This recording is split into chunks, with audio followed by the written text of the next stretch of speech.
El color oculto del otoño, resurgir a los 45. El reflejo frío del espejo escupió un rostro que Ana apenas reconocía.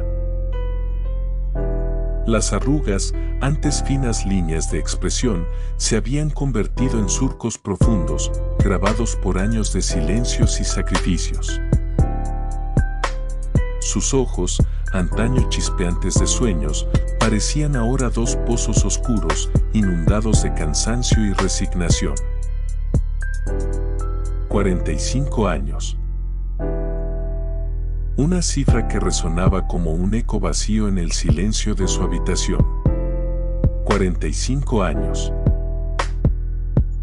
Dedicados a construir un hogar. A sostener una familia. A tejer una red de responsabilidades que, paradójicamente, la habían atrapado en su propia tela. Se sentía como una mariposa atrapada en ámbar. Hermosa quizás, pero petrificada. Incapaz de desplegar sus alas y volar. Había olvidado el sonido de su propia risa.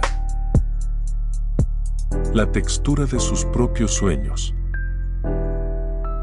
La rutina la había engullido, convirtiéndola en una sombra de la mujer vibrante que una vez fue. La invisibilidad se había convertido en su manto, un velo que la separaba del mundo y, lo más doloroso, de sí misma. El espejo le devolvió una mirada cansada, plagada de líneas finas que antes no estaban. Ana suspiró, nuevamente con más intensidad. 45. 45 años. Dedicados a criar hijos, a una hipoteca implacable, a un trabajo rutinario que apenas le permitía respirar. Sentía que se había perdido a sí misma en el laberinto de las responsabilidades. Eres invisible, Ana.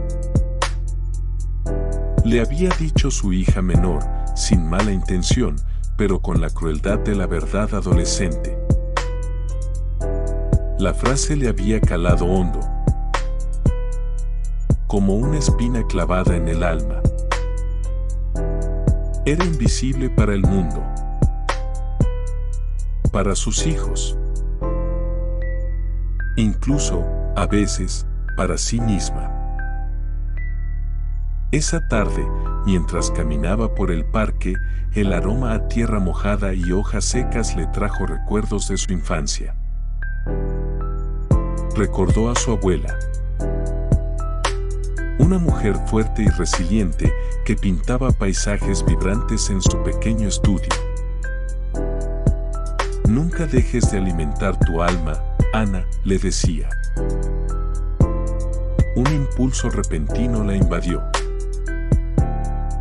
¿Cuándo había dejado de alimentar su alma? ¿Cuándo había enterrado sus sueños bajo la montaña de facturas y compromisos? Al día siguiente, Ana hizo algo que nunca había hecho en años. Llamó a su trabajo y pidió una semana de vacaciones. La voz de su jefe sonó sorprendida al otro lado del teléfono, pero ella no se arrepintió. Después, se dirigió a la tienda de arte más cercana y compró un lienzo, pinceles y pinturas al óleo. Al principio, el lienzo permaneció blanco e intimidante. Las manos le temblaban. La inseguridad la carcomía. ¿Quién era ella para pretender ser artista a su edad? Pero entonces, recordó a su abuela, su sonrisa sabia y el olor a trementina en su estudio. Cerró los ojos y dejó que la memoria la guiara. Visualizó un atardecer en la playa, los colores cálidos del sol reflejados en el agua, la brisa salada en su rostro. Y comenzó a pintar. Durante días, se encerró en su pequeño estudio improvisado, ignorando las llamadas y los mensajes. Se sumergió en los colores, en las texturas, en la magia de crear algo de la nada. Al principio, los trazos eran torpes y temblorosos, pero poco a poco, fueron ganando seguridad y fluidez. Cuando finalmente terminó,